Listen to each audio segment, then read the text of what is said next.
Hello and welcome to Series 3 of Study English IELTS Preparation. I'm Margot Politis.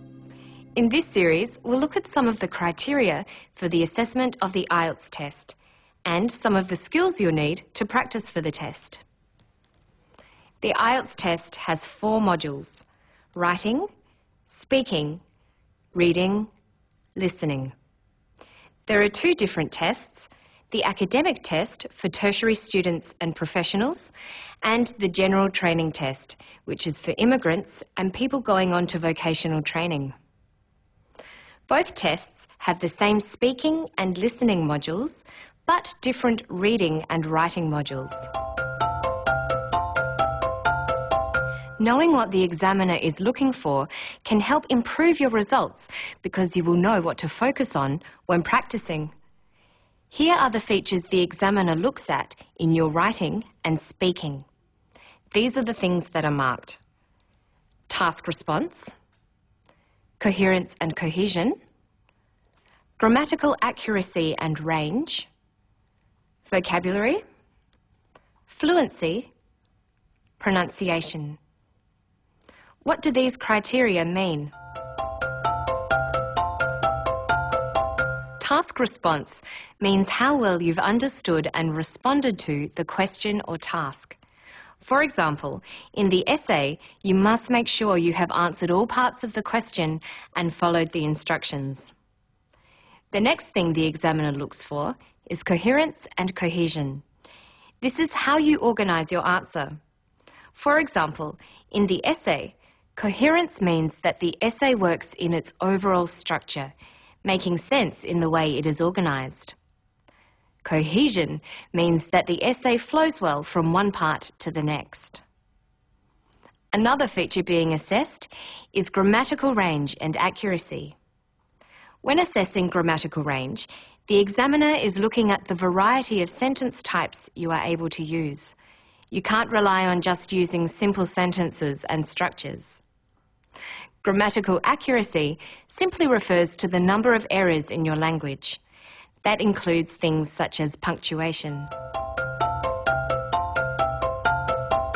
The final feature assessed for writing is vocabulary. The examiner looks at the accuracy of your spelling and the range of words you use to cover a topic. You need to use the correct word forms and demonstrate that you can use them appropriately. You should also be aware of when to use formal or informal language. The essay needs to be formal, but you can use less formal language in the speaking test. The speaking test is designed for you to show how well you can express yourself on a general topic. It tests your vocabulary, the accuracy of your language, and your ability to use a range of sentence forms. It also tests your coherence by looking at how you organise and link your ideas while speaking. Vocabulary, coherence, and grammatical range and accuracy are criteria that also apply to the speaking test. The remaining 2 criteria are only for the speaking test: fluency and pronunciation. Your ability to speak without hesitating or pausing too often shows how fluent you are. Fluency is the ability to speak smoothly and easily. Now we'll look at the last criterion for speaking: pronunciation. How easily you can be understood is what pronunciation is about. Aim to pronounce words correctly and use appropriate stress and intonation. And your voice needs to be strong and clear. Pronunciation is speaking clearly and at a natural pace. To illustrate some of these criteria, next we'll show you a short piece about the sport of gymnastics. Sport is a common topic in the speaking test, and it's important to be familiar with the words used to talk about it. I do gymnastics at the Australian Institute of Sports. I was about 5 when I started, and I started just fun gym.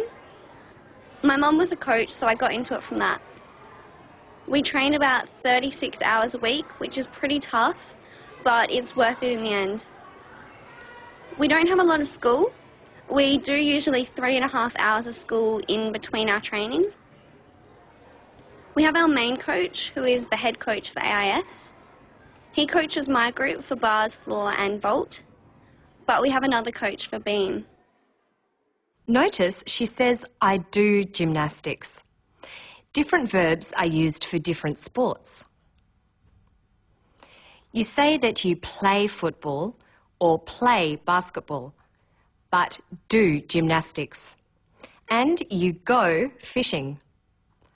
Some sports and activities have their own verbs. You don't say, I do swimming. You say, I swim. Now listen to how she uses the words train and coach. My mum was a coach, so I got into it from that.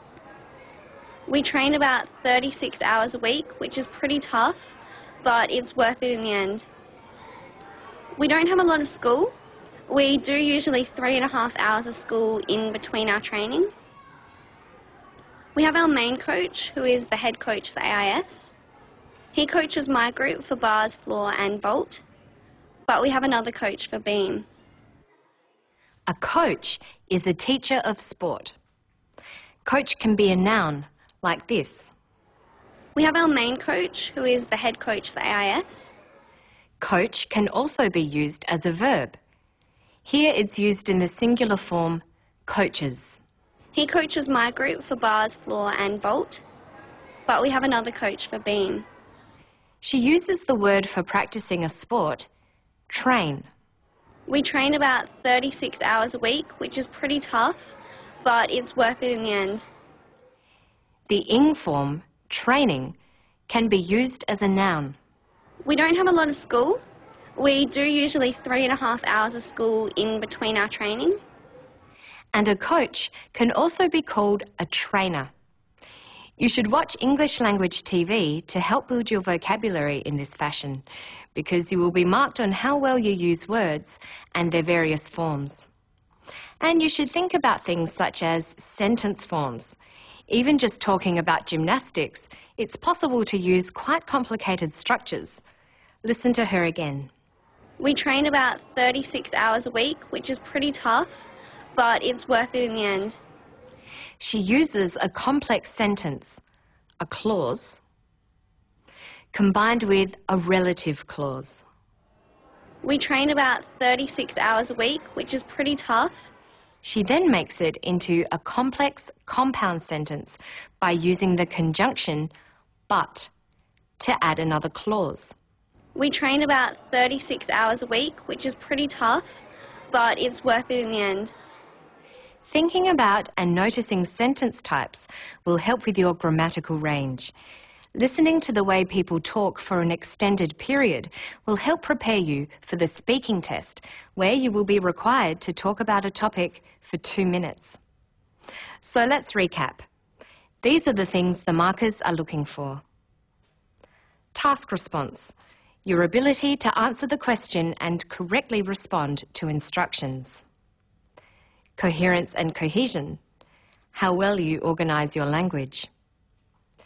Grammatical range and accuracy, the range of grammatical structures you use and how accurately you use them. Vocabulary, how well you use words and their forms. And for the speaking test, there is fluency, your ability to speak without hesitating. And finally, pronunciation, how easily you can be understood. In the coming episodes, we will look at these criteria in more detail and explore ways of meeting them. Remember that IELTS is testing your language skills, so take every opportunity to practice your listening, reading, writing and speaking to improve your accuracy, extend your vocabulary and develop your fluency. You will be building your confidence as well. That's all for now. To find more information about assessment and band scores, visit our Study English website. Good luck with your studies.